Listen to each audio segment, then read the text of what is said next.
This is Seeing Red, now in our 15th season of bringing you the best in independent Red Bulls news and opinion. Now, here are your hosts, Mark Fishkin and Joe Goldstein. New York is red without a doubt. After a 2-0 beatdown at Citi Field, in the first ever Hudson playoff derby, the Red Bulls head to their first MLS Conference Finals in 6 years after beating the blue team 2-0.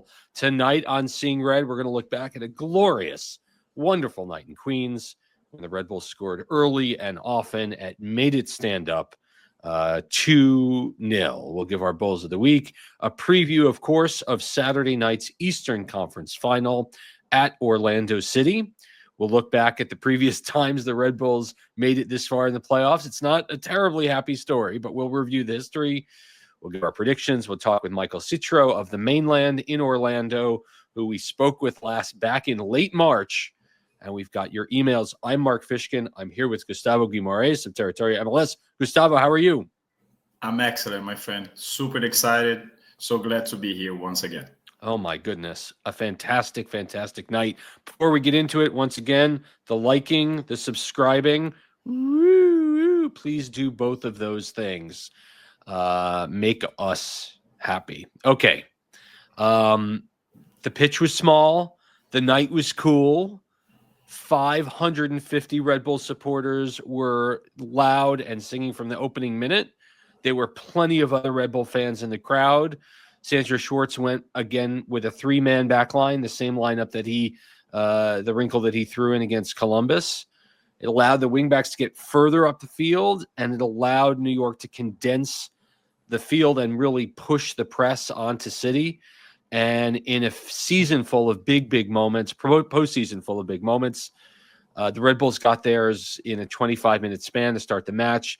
Felipe Carvalho with, this may be a top 5 Red Bulls postseason goal in club history. An absolute laser beam.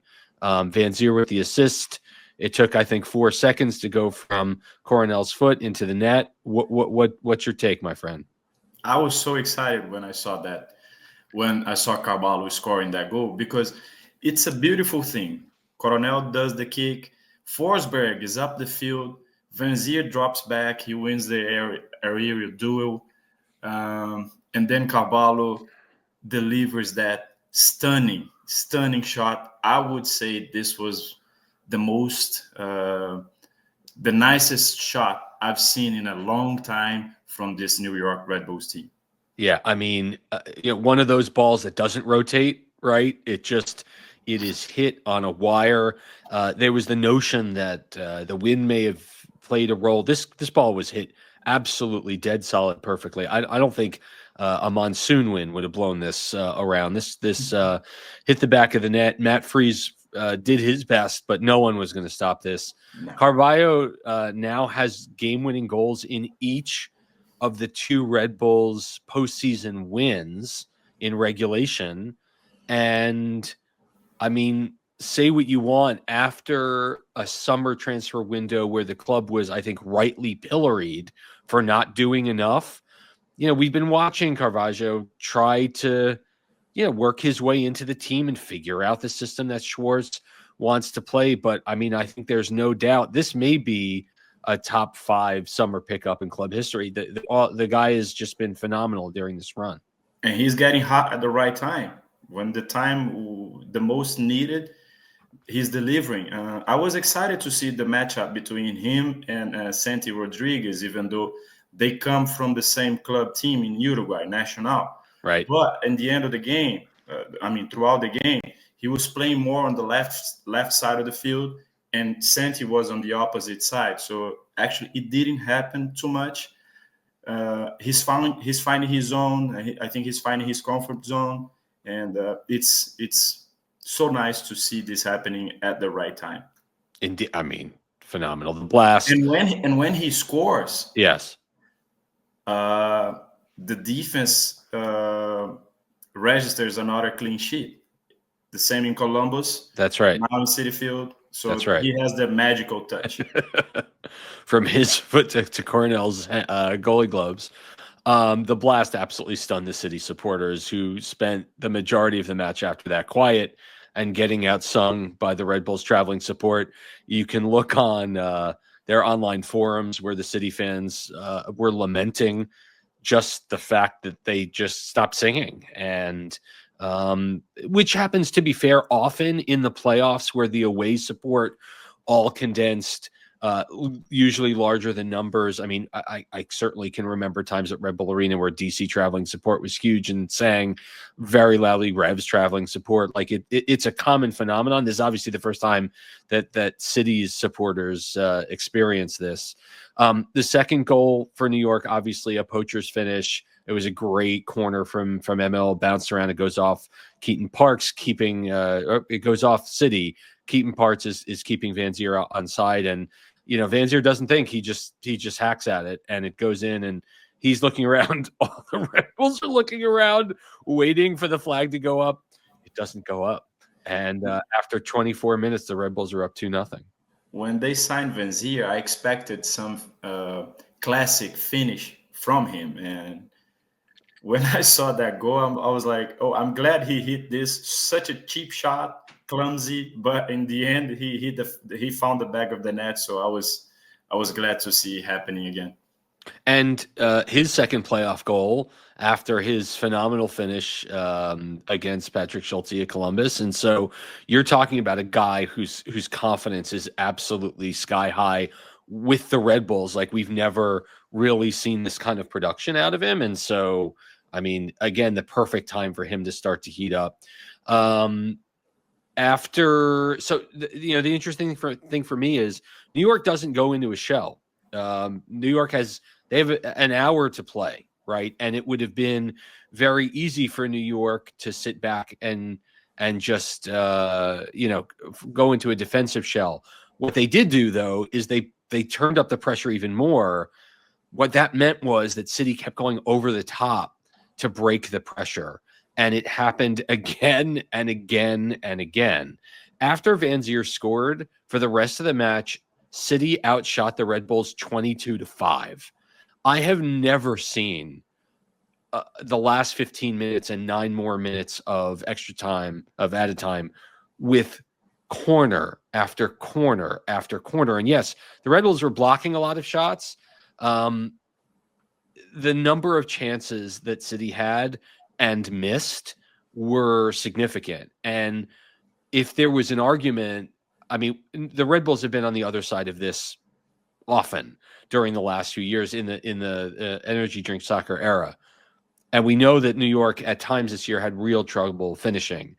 City had ample opportunities to tie and perhaps take the lead in this match. Yes, Carlos had 7 saves, some of them of the absolutely phenomenal manner, some of whom, frankly, pushing away, frankly, weak shots from really close at the end of the first half. There was an opportunity in the box where I think Santi tried a bicycle kick in the box at the 6-yard line, and then another City player kind of weakly hit it towards Cornell, who just had to thrust his paw out to keep it out.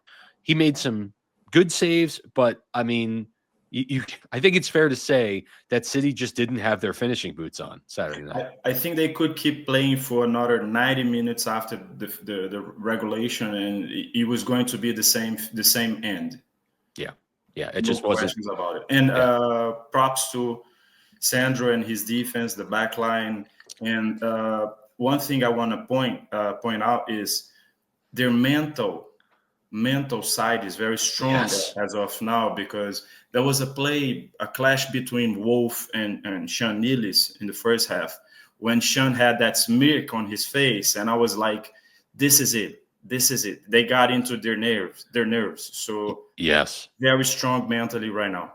Yep. In the 62nd minute, there was a really terrifying collision between Justin Hack and Sean Nealis. Nealis' side of his head made contact with Hack's shoulder, and Hack is not a small man, nor is Nealis.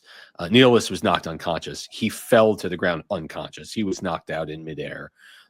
Really, really scary. It took him several minutes for him to get to the bench. We'll find out his status in a few hours when we get to practice, but I'll be honest with you. I'd be very surprised if he can go on Saturday night, which means Noah Ayala is going to be under a considerable amount of pressure.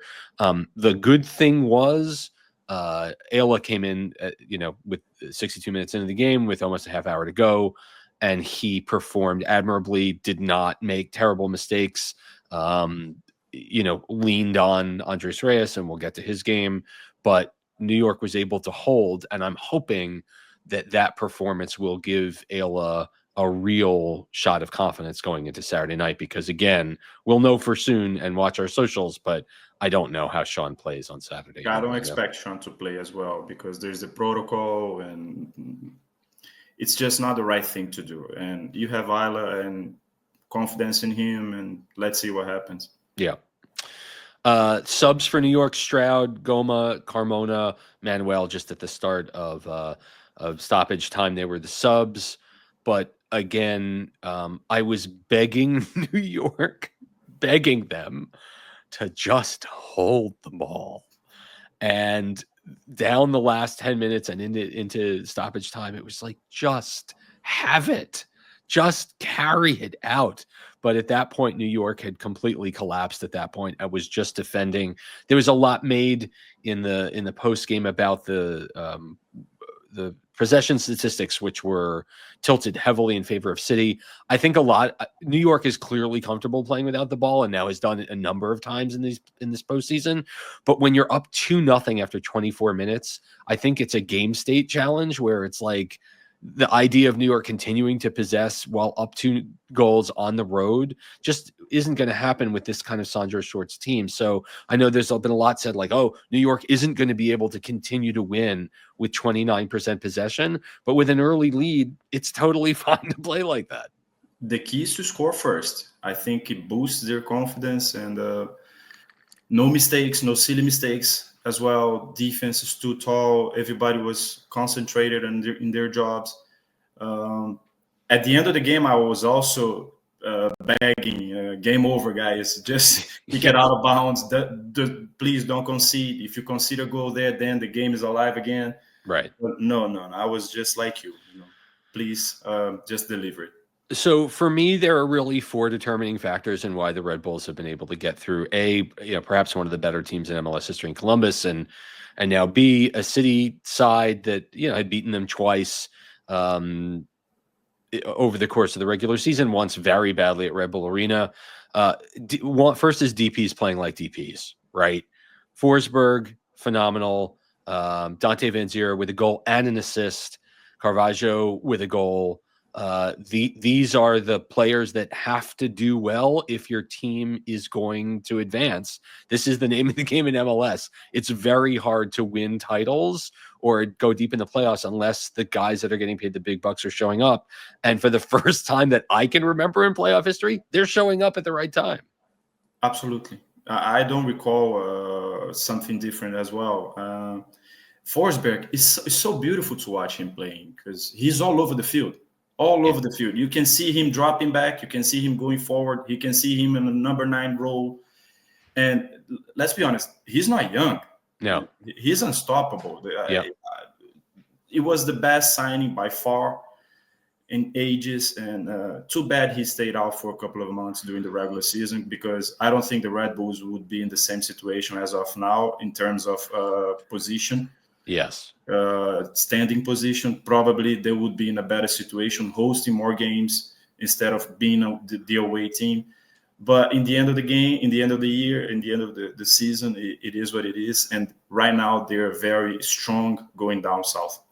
And they're undefeated on the road in the MLS Cup playoffs. So the idea, yes, obviously you want to be playing this game at Red Bull Arena and not in Orlando, but it is what it is, right? What is. All right. The other factor number 2, Coronel has been absolutely a madman in the playoffs. And I don't know if it's a question of rounding into form at the right time, the fact that he's lost his Paraguay starting job, and that is driving him, right? I mean, he had to go to South America last week to play in 2 critical World Cup qualifiers, and he didn't see a minute. And so I think that kind of fire under him to focus. And can we talk about his post-game knee walk? Carlos Coronel is a guy that leans on his faith, and I think that's terrific. I've never seen a professional athlete walk on his knees from one end line to the other, and to their credit, the team said, "You go. We're just going to wait before we salute the fans, the supporters, for you to get all the way to the end line, get back on your feet, and come out." But obviously, New York isn't anywhere near the conference final without Coronel. I think there's an extra boost of motivation because he had a horrible game against NYC back in September when he made some mistakes, and most likely he wanted to prove himself to the fans and step up big, which he did, and he has been doing it during this playoff season. It's good to see him getting back to his regular form. We know he's not the best goalkeeper in the league, but I think he's one of the greatest when it comes to short stopping balls. And I do have a lot of respect for him. He became a father this season, and it's beautiful. It's beautiful to see him coming up clutch when the time is needed. Yeah, and again, you can't go deep in the playoffs without an informed keeper. I mean, you just can't. And as you said, I mean, September Carlos Coronel and November Carlos Coronel are 2 different players. 3rd out of 4, the team is just playing for each other, and you can see that obviously in the incredibly impressive defensive performance that the team has put on. Again, 2 shutouts in three games, both of them coming on the road, and against a more quality side like Columbus. New York absolutely stuck in and played for each other, right? This was a team that was attacking and defending together. They're getting breaks, but the team unity seems to be absolutely locked in. And even during the time over the course of the summer where the team was in the doldrums, where Forsberg was out injured, all you heard from Schwartz and the players are, "We believe in each other. We're good." And I mean, we can't sugarcoat the regular season. It was mediocre. 7th is mediocre. 14 ties is mediocre out of 34 games. And nevertheless, I think the team is playing with a real belief in not only Schwartz's system, but in each other. And the return of Forsberg obviously can't be overstated. Absolutely. Absolutely. And then lastly, just plain old belief. I mean, no one thought they were going to beat Columbus.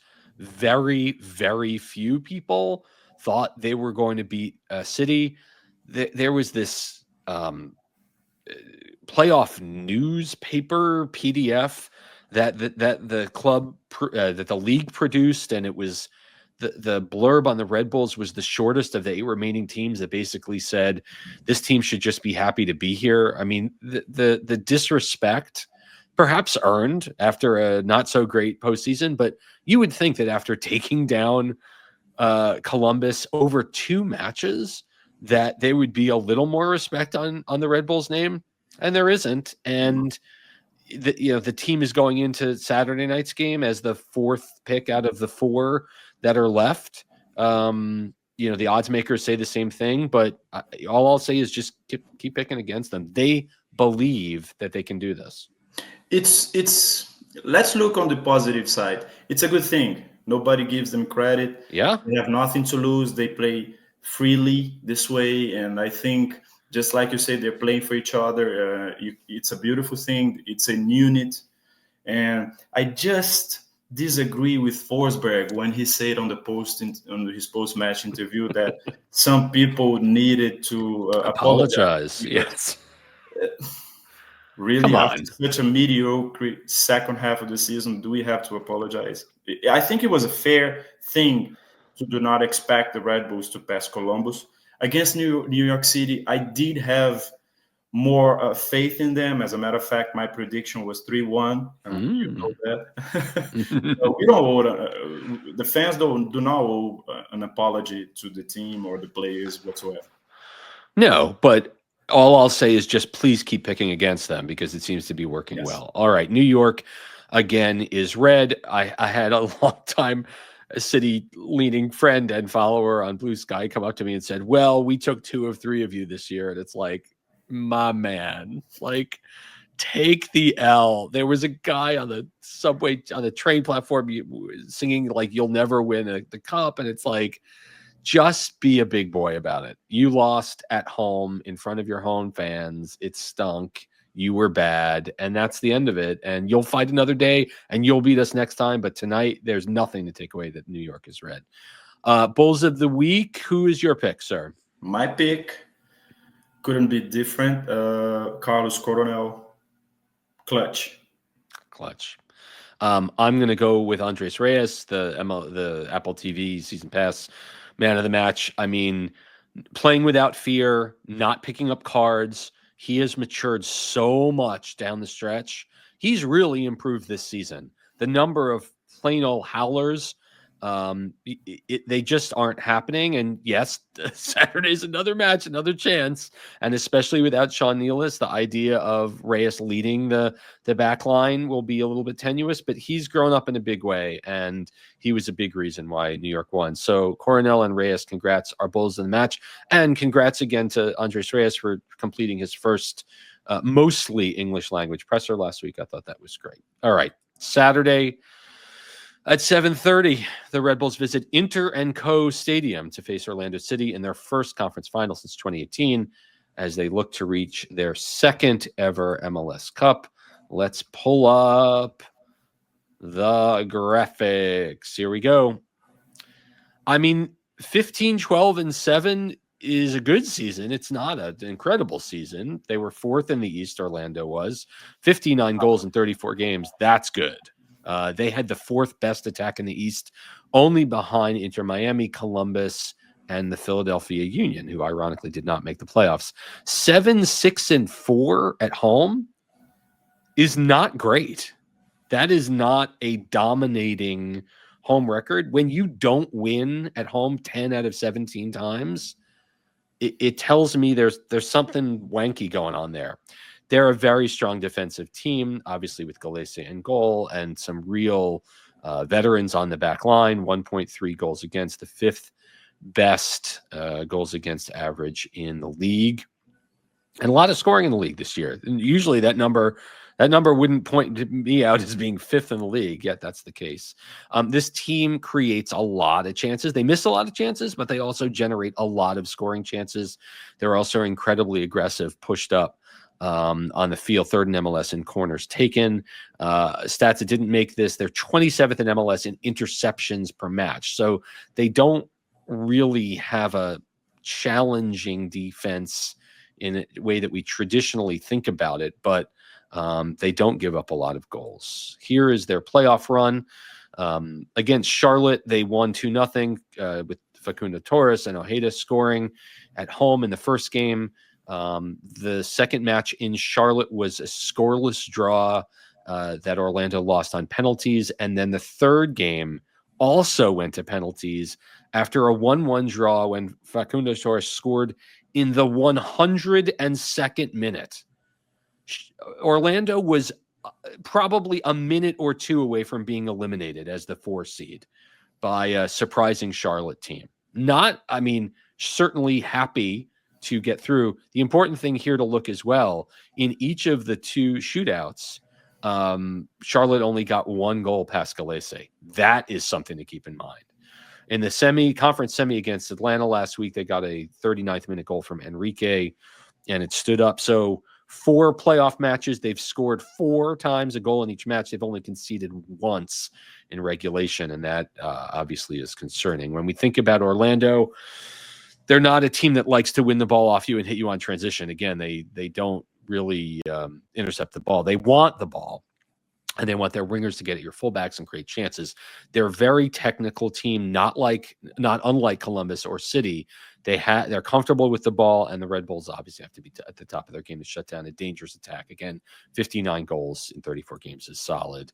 One more. 4 postseason games, they've conceded just once. In game 3 to Karol Swiderski, with the Lions keeping 3 clean sheets as a reflection on their season in general. They had 10 clean sheets during the regular season. Their defense will be tough to break down. Okay. History between these teams is 23rd all-time meeting. Red Bulls lead slightly, 10-9-3. The last time these teams met, the Red Bulls won 1-0. In fact, New York took 4 points away from Orlando this year, getting a draw. You can see back on March 30th, a 1-1 draw, and then winning at home on June 1st. All-time, Red Bulls are about 500 at Orlando, which is as good as any road record that you're going to see against any opponent. The last time they won at Orlando, you have to go back to 2022, a 3-0 win. And the goals in that match came from Luquinhas and CCJ and Lewis Morgan. How about it? The goal scorers this year against Orlando, in the June meeting, it was a fantastic free kick from John Tolkien, the only goal of the game, and then Lewis Morgan had a penalty kick in the meeting at Orlando. And if you recall, that's when Noah Ayla in the 89th minute had an own goal to give the Lions one of the points.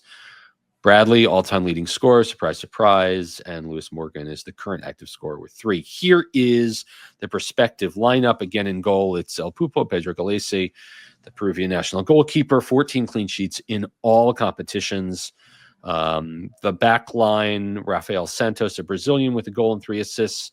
Robin Janssen, 33-year-old Swedish center back with a goal this year. Rodrigo Schlegel, the Argentine with a goal, and Dagur Dan Thorholsen from Iceland with 3 and 6 from the right back position. Certainly something to keep in mind if you are John Tolkien. The 6s, Cesar Araujo from Uruguay, young star, 23 years old. He's been in 40 games this year for Orlando with a goal and assist. Wilder Cartagena from Peru with an assist at the 6. Here's the attacking 4. It's Ivan Angulo, a 25-year-old Colombian with 5 and 8. The 10 is Martin Ojeda, a 25-year-old Argentine with 7 and 10. Facundo Torres is kind of the focal point. 20 goals. You don't score 20 goals in MLS unless you are an elite scoring talent. 20 goals and 6 assists. Ramiro Enrique is the 10 with 12 and 3. But again, it's Torres that gets it done. The thing that stands out to me, frankly, sir, is there are no Americans in the starting lineup for Orlando City. This is an Oscar Perea focused team, leaning very heavily on the South American influence. And I don't think we've played a team without a single American in the lineup in Major League Soccer in the postseason. That's really something. Again, Orlando isn't. You can't confuse Orlando with an elite team in MLS, but they are a very, very good team. I think they can threat from all sides when it comes to their offense. It's a very talented offense. You saw the stats, especially when it comes to Facundo Torres, a magnificent player, and Uruguayan as well, comes from Peñarol, so a nice rivalry with Carvalho again. It's going to be, in my opinion, they will do the same pretty much as Columbus and NYC. NYC not so much, but Columbus, yes. They'll heavily press the defense, and they're very talented. We just saw what they did with Atlanta last Sunday, and it's going to be pretty much the same scenario. So I expect everybody, again, to be on top of their lines, and no mistakes, no silly mistakes, no conceding early. That would be key, again, in order to advance to the MLS Cup. You know, the interesting thing is, with Facundo Torres on the right, you're probably going to need Reyes to shade to that side, which he doesn't normally do. He plays on the right side of the center defense, and I don't think you want Noah Ayla facing up against him. And so I think that ability for Reyes to hold it down and work it with one mind with Tolkien is going to be absolutely key. I watched quite a bit, not all, but quite a bit of the Orlando-Atlanta match. What struck me is Orlando's up 1-0 from the 40th minute. There was very little sense during the second half of the game that Atlanta was going to get a quality scoring chance, much less score. It was just Atlanta trying to get the ball, Orlando winning it back quickly, and just being content to have it. There were numerous opportunities for Orlando to take a 2-0 lead, but I didn't really see, and it may have just been the sand ran through the hourglass for Atlanta and they just didn't have it. And, again, thank you, Dax, for your service. But I just didn't get a sense that Atlanta going down 1 goal was going to be it. I do believe that New York's attacking talent is much better than Atlanta's this year. Yes. And so, while obviously you can't go down early because you can't go down early ever, I have more patience and thought that if New York concedes, they're going to be able to get back in the match. I do agree with you. And I also want to point out John Tolkien. J-Mai has been very good in this playoff season. And if he can keep his coolness under fire, that's going to be major too. You want to talk about Maxi Morales hitting him over the head after catching the beer thrown by the City supporters? I thought that was amazing by J-Mai just to walk away. He got hit in the back of the head. Yes, it showed maturity there. Yeah, I would like to think that Morales will be punished. Yes. Before we get to predictions, I just wanted to show a little bit of the history between that the Red Bulls and Metro have. I know half of our faces are cut off. New York has reached this level 5 times before in team history. Thank you for our friend Mike Batista for mentioning that the 2000 quote-unquote conference finals were actually at that point the MLS Cup semifinals, and that's because they were 3 divisions in 2000, an East, a Central, and a West.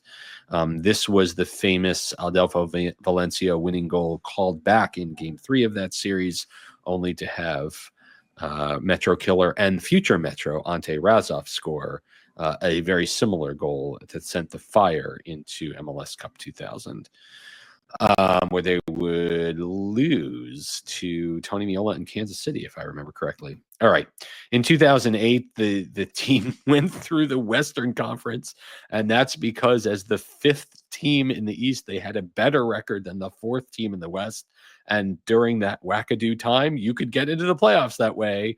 The 1-0 win with Dave Vandenberg's goal that stood up with the force field on the RSL in the Metro's net that night sent New York to its only MLS Cup, where they would lose to Columbus. And in 2014 and 2015, 2014 was Thierry Henry's last go around, and we can all see that ball coming over Tim Cahill's shoulder in Foxborough that went into the 20th row. I know I was sitting in the 18th row and it almost hit me. But that was an aggregate goal loss, as was 2015, where New York went to Columbus and gave up a goal 17 seconds or 8 seconds or really fast into that match. And that really sunk New York. It wasn't until injury time in the home match that New York got going, and then they hit the post in 2015, a shield campaign that went hopefully awry. In 2018, even newer fans of the team will, of course, recall Kamar Lawrence's injury that put Connor Lade on the field. And New York, under Chris Armas, did not press Atlanta and wound up on the wrong end of a 3-0 first leg scoreline, which made the second leg all but moot. And it was. Again, New York just 1-4 in conference finals all time. But they've got a great shot on Saturday night to make the second MLS Cup. And so with that, sir, let's go to your prediction. New York Red Bulls 2, Orlando City 1. That is awesome. I think this will be a 1-0 game, and I think the Red Bulls will get the goal. New York does not want to go to penalty kicks against Pedro Galese, despite Carlos Coronel and his efforts in terms of that. We are both picking a Red Bull victory, which would be an unbelievable trip after the way this year's gone. Michael Citro of the mainland is next. Please keep it here.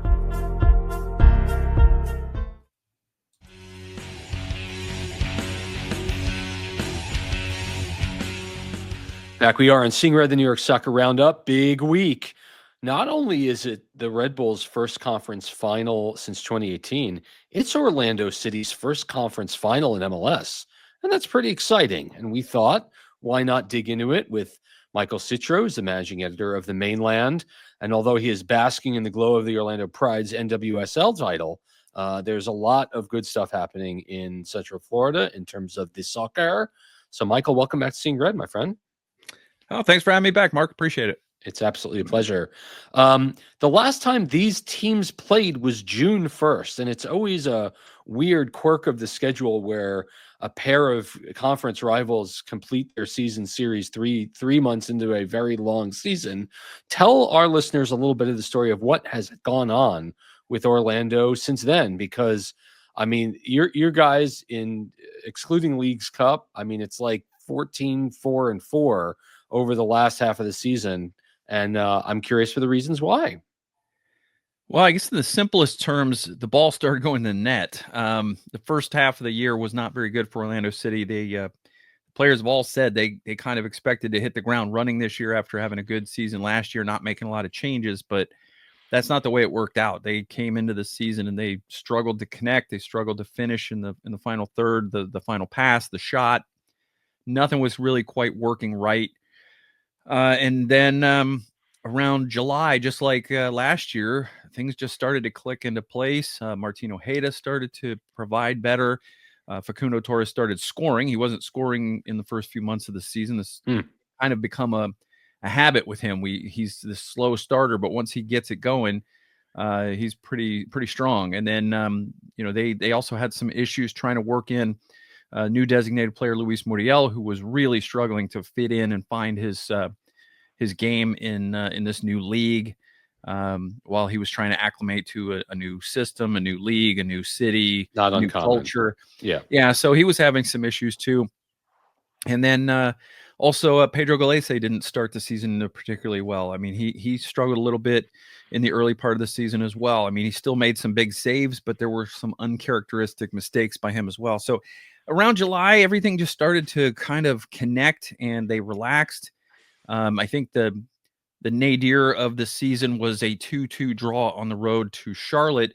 Doesn't sound that bad, but Charlotte was down a man for much of that game. So the team just was out of sorts. And then I don't know what happened. I don't know if it was a players meeting. I don't know, but they just started to get it together and started playing their best soccer. And most importantly, started finishing. They actually had Duncan McGuire as the striker, and then Ramiro Enrique came in and he went on a hot streak, and he's sort of become the starter, even though he's not always the better striker.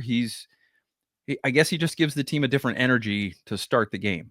Yeah, and it seems like the attack has been, certainly over the course of the summer, lights out. I mean, your goal totals in the second half: 5 against DC, 3 against the Revs, 3 against Nashville, 3 against Nashville again, 3 against the Revs again, 3 against Columbus in a wild 4-3 loss. That certainly should have made you guys feel really good about yourselves. 3 against Dallas, 3 against Cincy. But since the playoffs have started, as they often do, right, the margin of error drops, and you guys have averaged 1 goal per game in the playoffs while only allowing a single goal over 4 games. So I guess the question I have is, what's happened to this attack that was so free flowing and scoring so many goals here in the postseason? A couple things, I think. Number one, playing Charlotte, it's very difficult to score goals. New York's going to be the same way. Atlanta was the same way. Atlanta was on a good defensive run. and the ball hasn't been going in the net early, so it's made for some nervy games until a little bit later in the game. And then it seems like when Orlando gets that goal, they play a little cautiously. They don't feel like they need to come out. They feel like they're going to make you come to them, and they're going to try to hit you on the counter. They just haven't been able to connect and put those teams away on the counter attack like they'd hoped. I watched Sunday's conference semi against Atlanta, and it seemed like when you guys got the goal, I think it was like the 53rd minute, that really appeared to be the end of the game. It really, you down the rest of the game. I can understand why Orlando fans would certainly feel nervous having a lead at home, but it just didn't really seem that Atlanta, A, could have much of the ball to begin with, and B, that they looked dangerous in the slightest. And that may be because of the shortcomings that Atlanta had, and it may be because of the ball possession style that Orlando likes to play. Yeah, it really was. It was a weird game. It wasn't a very fun game to watch in the stadium, but it was kind of all going to be either Orlando's going to go and win this game, or Atlanta's going to smash and grab it with something off, in transition against the run of play. And they had a couple of half chances to do that, but nothing serious. Orlando did a good job of recovering when they lost the ball. Yeah. And the game wasn't really called very tightly. So there were a few that probably in most games would have been free kicks that ended up going the other way, and Orlando had to scramble back and cover. But I think they did a good job with it. There was really no danger. As you mentioned, Atlanta didn't really mount much of an attack at all. No. Didn't get a single shot on target, and the shots that they took were mostly from distance. So I really credit the big difference for me in this game, because Atlanta won both the regular season games. But in both of those games, Wilder Cartagena was suspended. He played in this game, and I feel like him and Cesar Araujo, when they're together, they just take this team to another level. That double pivot is very important to what Oscar Pareja likes to do. Yeah, for sure. And so, I mean, that's really, when I think about key matchups for Saturday night, I think about two areas of the field. One, it's going to be John Tolkien matching up against Facundo Torres, and whether or not he can manage him. And then the other key engagement matchup on the night is Araujo and Cartagena against Emil Forsberg and their ability to prevent his distribution. And considering that it seems unlikely that Sean Nealis, after getting knocked out during the NYC game, will be able to go or certainly start, to have Tolkien and perhaps Andres Reyes really kind of shading to kind of shut Facundo Torres down, or one of our sixes. Are there other matchups that you are looking for Saturday for folks to be watching?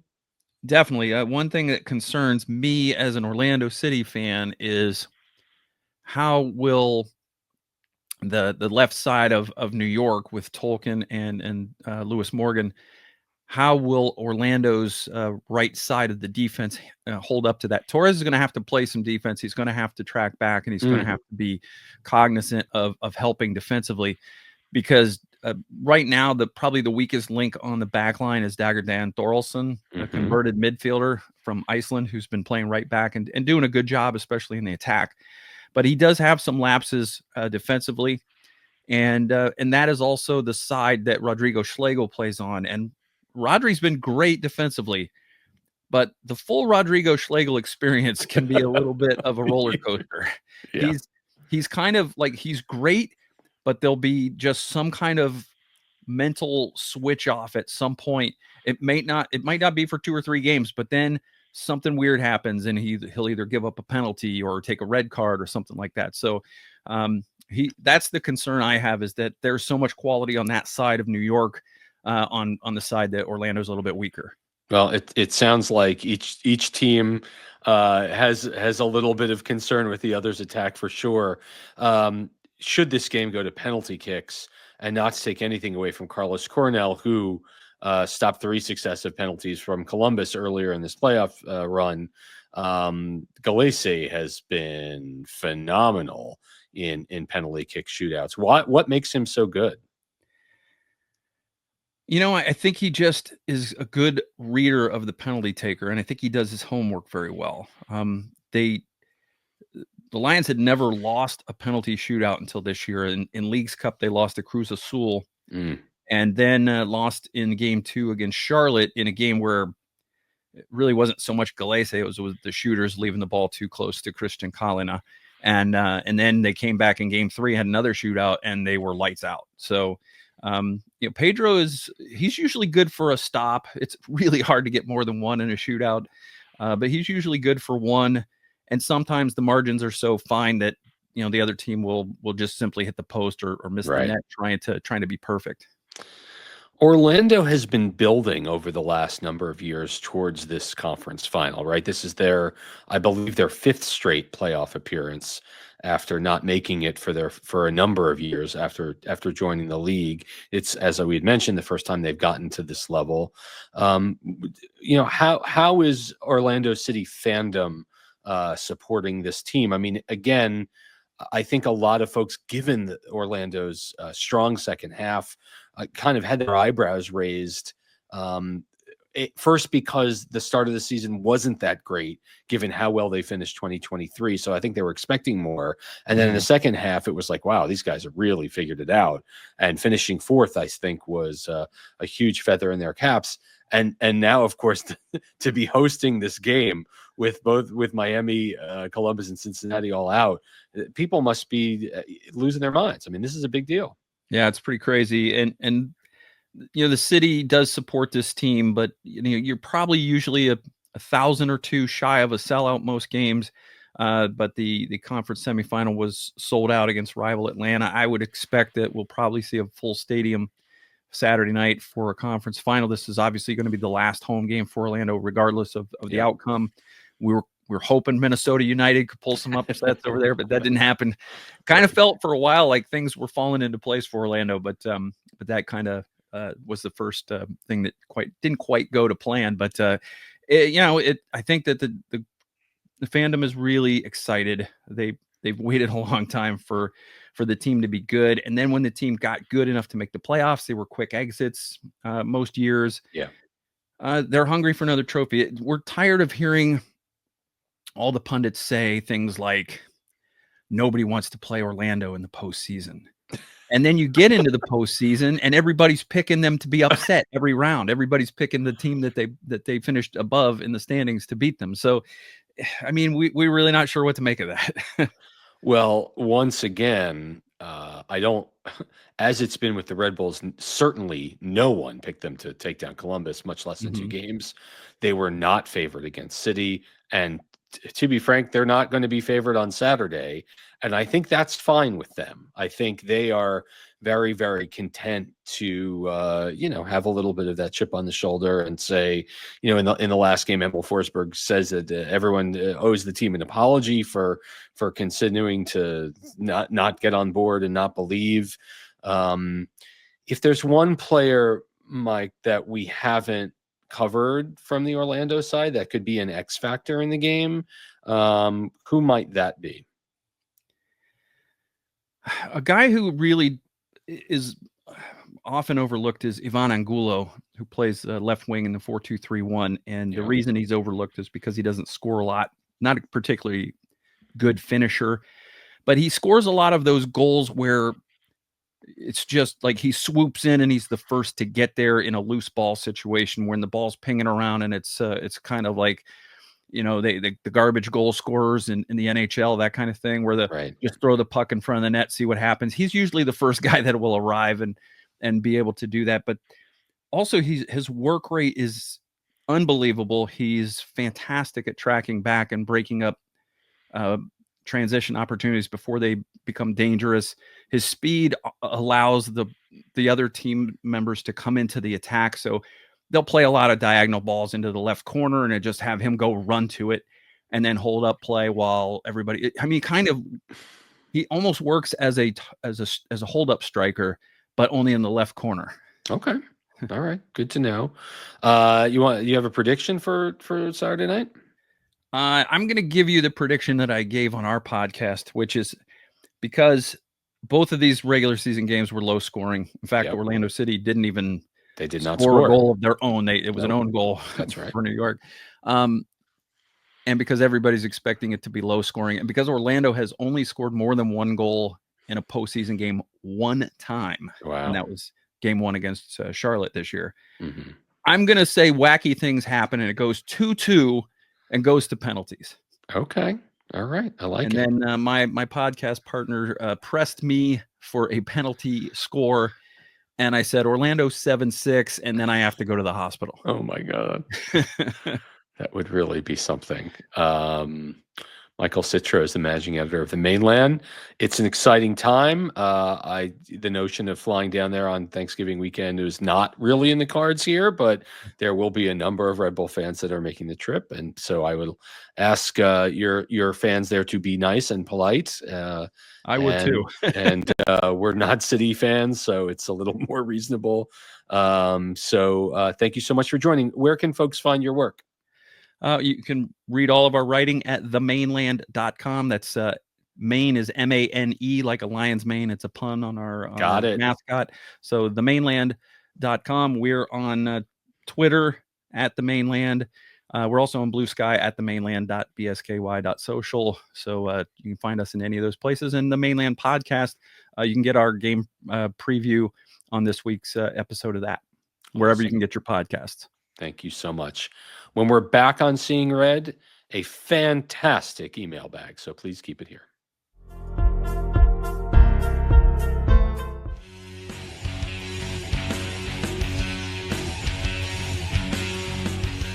Back on Seeing Red, the New York Soccer Roundup. Write us emails. We got a whole lot of emails this week. Wow. Too many emails to read. So if your email did not get read, please accept my apology. Our old friend from under Giant Stadium, under the MetLife Field parking lot, Jimmy Hoffa, Mark and Gustavo. Let me start by saying last night might have been one of the best wins this club has ever seen. A total win. It felt like Red Bull Arena. We completely took over their stadium. On the topic of regional and territorial game, you may recall I sent an email several weeks ago about after the terrible Derby loss. It was my belief that we weren't able to reverse that result before the stadium was built. The momentum would have made my evaluation true permanently. We were handed an amazing opportunity to have the first ever playoff derby, and we completely changed the narrative. It can rack up these kind of wins before 2027. We may be able to keep our regional advantage. That stadium was empty. This is a very crucial interregnum for both franchises until the stadium is built. Advantage us. This was a win for the streets. On the topic of the team at large, this is a completely different team, and honestly, I'm convinced Schneider told Schwartz in his intro to MLS that the regular season doesn't matter.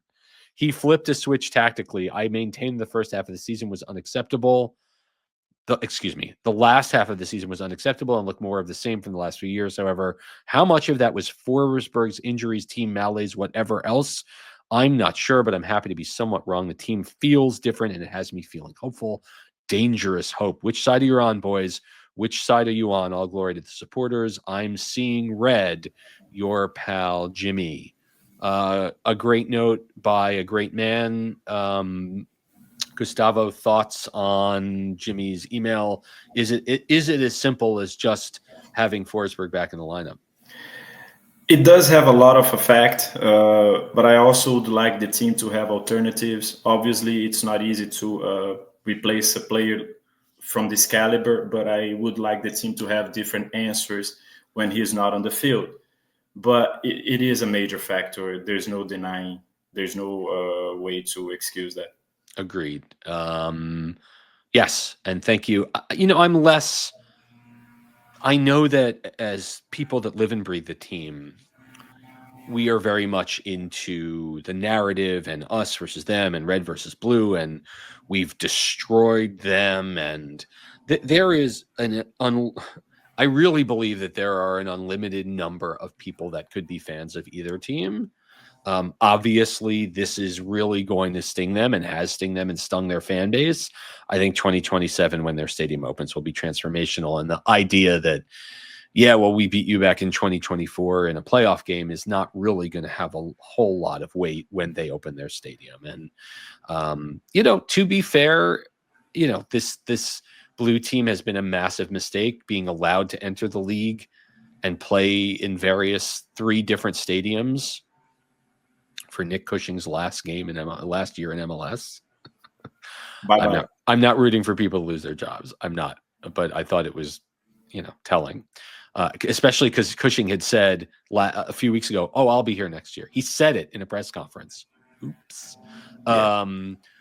Nevertheless, I don't believe that that this will permanently damage their fan base. More to come. I think it might hurt a little bit because when it comes to playoffs or elimination games, they haven't scored a single goal against the Red Bulls when it comes to across all comps. That's true. And listen, Cushing took the fall, so now the next guy come in and say it's a brand new day. A little bit of chip on their shoulders. A little bit. Nick Hamilton says, "Hi, Mark Gustavo, long time, first time. Thank you so much for writing. After unfortunately being locked into a work commitment during last night's Hudson Derby, I was able to watch the 2 goals live in my hotel room and most of the rest of the game on my phone. I write this as I descended to Newark Airport, and dare I say it, the skyline looks mighty red. I've been a fan of this club for almost 2 years now. Well done, Nick. I know that might not sound long. I've experienced its highest highs and lowest lows in recent memory, from being in Red Bull Arena for almost every home game, including the disappointing draws, weather delays, losses to teams we arguably should have beat, and passionate wins against juggernaut Cincinnati and Miami, to sitting in the exact same seat in Suite 520. I witnessed both the 5-2 wildcard victory against Charlotte and Danny Edelman punch the final penalty against Columbus, 2 moments that sparked what I'm sure will be many tears for this club. I love this team. I'm ecstatic to see them performing at such a high level after a disappointing second half. It's clear ML makes a huge impact, and this new formation Sandro has cooked up seems to have finally brought out the best in everyone. My question is, do these playoff victories indicate time for us to stop undervaluing this team? Or do you think that undervaluing itself is a large part of the reason the Red Bulls have performed so well since October 29th? A lot of the wins came against high-level opponents. A lot of the losses were against teams to lesser quality. Perhaps it's the pressure that makes the boys want to fight. Huge fan of the pod. Hope we get to meet. Until then, Red runs deep. Nick Hamilton. A good question, Gustavo. What do you think? I think more his second question. I do think when there's no pressure, they can ended up playing better, and I think it makes their job easier. Yeah, and I think as we've talked about the return of Forsberg, and it's a different competition. It's literally a different competition. Yes, and I think Sandro telling his team, "Okay, that's done, and now we only have the game in front of us," and they've been undefeated in the 3 games they played, and they have 2 games left to win a trophy. And as a fan of this team from day one, the idea that at no point during these almost 3 decades could the team put together however many wins they needed. And of course, there were plenty of times during MLS playoffs where they could have lost and still advanced. We saw that against DC years ago, but they haven't been able to put 4 or 5 games together. And they're 60% of the way there. So we shall see what happens. But thank you so much for writing, Nick, and congrats to you for writing for the first time. Thanks for all that. Scott 6 says, whether it's my Indiana Hoosiers being the topic du jour in college football, despite the fact they got clapped last week, or a middling Red Bulls squad winning playoff games by employing a plan B and sometimes C, we're in uncharted territory, and I no longer assume the sky will be blue when I look up. I think it's been charted. And anyway, in all seriousness, Schwartz managed to crack the code. The last managers couldn't. With even the Shield-winning teams in the system as the Star era, nobody seemed to know what to do when the opponent decided to take the system away. So Sandro has figured out a way to lean on the system when needed and players' specific abilities when the system and tactics needed to adjust. I don't know what's going to happen Saturday. We don't match up great with Orlando. I'm not sure I believe that. Winning in Queens will make us look fondly on the season and maybe, just maybe, give us reason to think we can finally be onto something here. Scott in North Plainfield. I don't know if there's a question there, but certainly, can you speak to the point where Sandro has figured out a system that plays to their players' specific abilities? I think his ability, especially now during these times, is to motivate the team. And I have to publicly apologize to him because when back in September, the Red Bulls lost to NYC, I publicity requested his dismissal because, it was the worst home loss ever. Yeah. But now I have to give props to him magnificent managing so far during this playoff season. And I don't think New York gets a 2-0 win without that 5-1 loss. I think performing second best on the night and getting destroyed in your home arena with a couple of horrific giveaway goals, they needed that experience to overcome it, to say, right, like, this is the worst of what you can play. You can't do worse than this, and play with pride. And they certainly did. They wanted it more, clearly. Yeah, growing pains. Yep. Francis Pfeiffer writes, Mark and Gustavo, what a win. Even 2-0 feels like a towering win compared to the loss in September. Emil said that the doubters owe an apology. I think what's more true is that all the terrible losses and missed wins can be forgotten. This team has a history of roller coaster rides, but this is why we love the club, the ride. This ride can be so much fun to be a part of. I'm looking forward to your episode. Last episode, I heard the group debate about what success means for the club in terms of next year. I'd like to see what you guys think about the fact that with momentum gained this postseason, I hope to see this team go all the way. Yes. And that opportunity with a year leading to a domestic World Cup centered on the Meadowlands.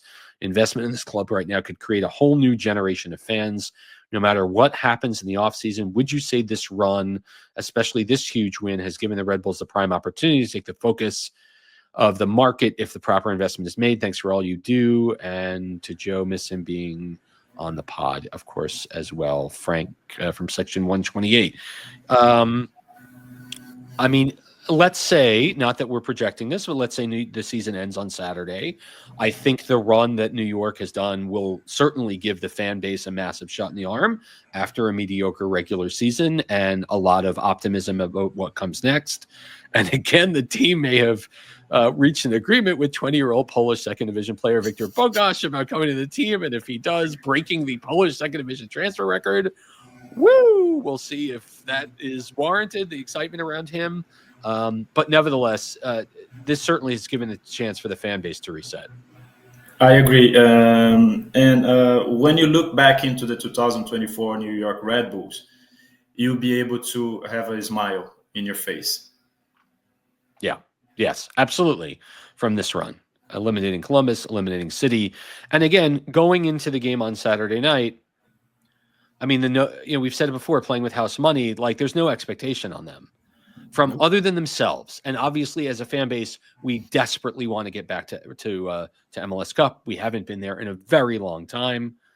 But if it doesn't happen on Saturday, I don't think fans are going to be despondent after what we've seen the last 3 weeks. I think it's just going to be like, well, they came up short on the road against a higher seeded team and, excited about next year, and hopefully everybody stays healthy and more additions, blah, blah, blah. So here's Rob Hack with our final email of the night. Mark and Gustavo, keep up the great work. What you do isn't just entertaining, but in the void of media that surrounds this team, you're a much needed light in the dark. Did you see that the Athletic did not cover this game? They covered the other 3 conference semis. They didn't cover the game. I mean, there was a story by our friend Joe Pantorno in AM New York. There was a story in the New York Post. I would imagine that some local TV stations cover the game in their sports report, but I don't know. I guess nobody wants to go to a baseball stadium in November and see a soccer match. All right. Second, please forgive the length of this email. It got away from me a bit. I'm going to edit this as I go. We saw each other at halftime at Citi Field. You mentioned not knowing the feelings you were having. I very clearly said there are no feelings allowed until after the game. And I will email you then. So here I am. Am I the only one that feels like something's different about these playoffs?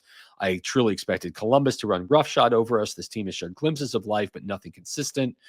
The way we closed out the season, a 2-game sweep with the Crew was self-evident. Carbajo scores. Coronel stands in his head. Every bounce go our way. That's odd. Columbus is sure to win. Metro's going to Metro. Of course, they save it for home, but then Van Zier scores and Forsberg PK and bounces going our way. And then we a last-minute goal for Columbus. We're surely going to lose in PKs. I've seen this movie before. No, says Coronel. Not tonight, says Edelman. What are these feelings? I obviously haven't felt this way since the first Shield in 2013. This has been fun. On we go to City at Citi Field. Okay, fine. It's house money. nothing to lose. Free tickets and buses are nice. It's been a long time since that happened. Whatever. Metro can't hurt me. What is already dead can never die. I've seen this story time and again. Why are there so many empty Blue fan seats? Why is the third rail so quiet? Physical game, but it's Carvalho Colazzo and 2 goals in 3 games, an assist from Van Zier, and I know it's 1 goal, and then Van Zier scores. How? Then the nerves hit. All the nerves that are missing are here. Every bounce and challenge is a moment the Metro hits. And suddenly it's another game and a goalpost save. It makes no sense. This is how the story goes. It feels different. When we were number 1 seed, winning seemed inevitable. So every loss was a shock. That's so Metro. But this feels different. When we snuck into the playoffs and bounces always landed wrong and shots went off the post and someone always did or said something dumb and cost us, that's so Metro. But this feels different.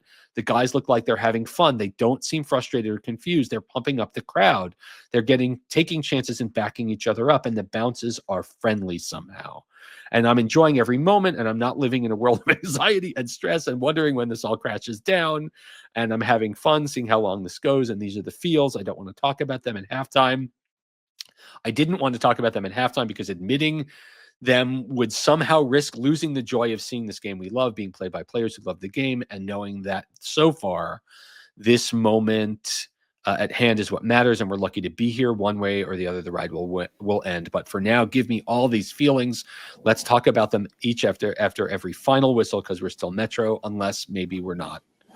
Best to you all, Rob. I mean, I think that is the encapsulation of what a lot of certainly longtime fans like Rob are feeling, waiting for the other shoe to drop and being afraid of talking about what it feels like. I mean, I literally at halftime, I was like, I don't know what this feeling is.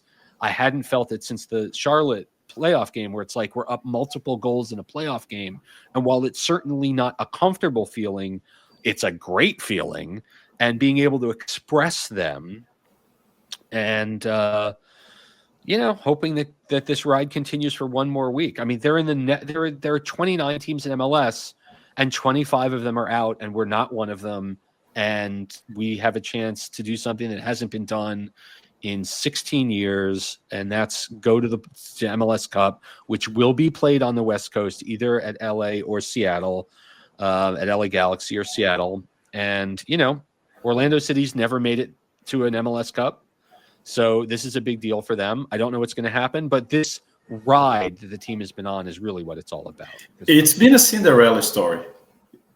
It's been truly a Cinderella story. I just wish they can be able to finish the chapter and qualify, advance into the MLS Cup, where I don't want to play LA Galaxy because they're on fire right now. Would be better to face Seattle, but we have to deal with Orlando first, and I just want them to finish the Cinderella story. At this point, I have to thank all of the players for their effort. You see the effort is there, especially with Daniel Edelman too. We didn't mention Edelman the show today, and he's been great, and props to everybody. I just want to thank them. Yeah, and picking up a yellow and then playing with it for the entire rest of the game in a very physical game without getting rung up again. And I mean, listen, it's 90 minutes or maybe 120 or maybe penalty kicks, but this team will be rolling into Orlando confident. They've played well against Orlando twice this year. Orlando has not scored a goal against them this year. With Noah Illa getting the own goal. New York's confidence should be sky high. Orlando's confidence should be sky high. I don't know what's going to happen. I don't see a blowout in any direction, given how defensively focused both of these teams are. If New York can get to 10 minutes and then 20 minutes and then through a half hour without conceding, I think it gets really, really interesting. I'm looking forward to it. So once again, Gustavo, your prediction for Saturday night. 2-1 Red Bulls. I'm going to call it a 1-0 Red Bulls win. Win or lose, there's no drawing. We will be back next week to either wrap up the season or unbelievably do an MLS Cup final preview show, which, on decision day, didn't see this. Like to thank Zach Feldman for stats. I'd like to thank Mark Semin for our theme music. Once again, Joe Goldstein, to you and the Goldsteins. I hope this is providing you some joy during a tough time. Thank you so much for watching. Thank you, Gustavo and Michael Citro from the mainland for joining. We'll be back next week, Saturday at 7:30. Let's go Red Bulls. Bye-bye.